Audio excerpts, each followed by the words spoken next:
আচ্ছা, আপনারা যে জিনিসটা করবেন, সেটিংসে গিয়ে একটা সেটিংস ঠিক করবেন।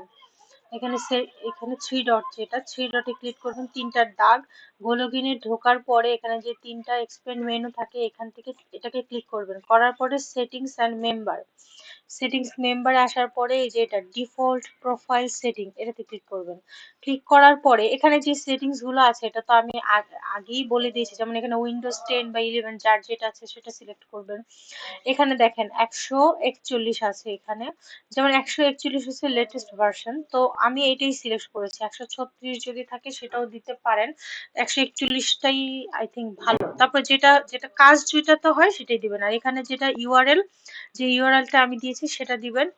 আর এখানে যে বুকমার্ক, এখানে এগুলা কিচ্ছু রাখবেন না, এখান থেকে পুরো টোটাল সিলেক্ট করে ডিলিট করে দিবেন ব্যাক স্পেস দিয়ে।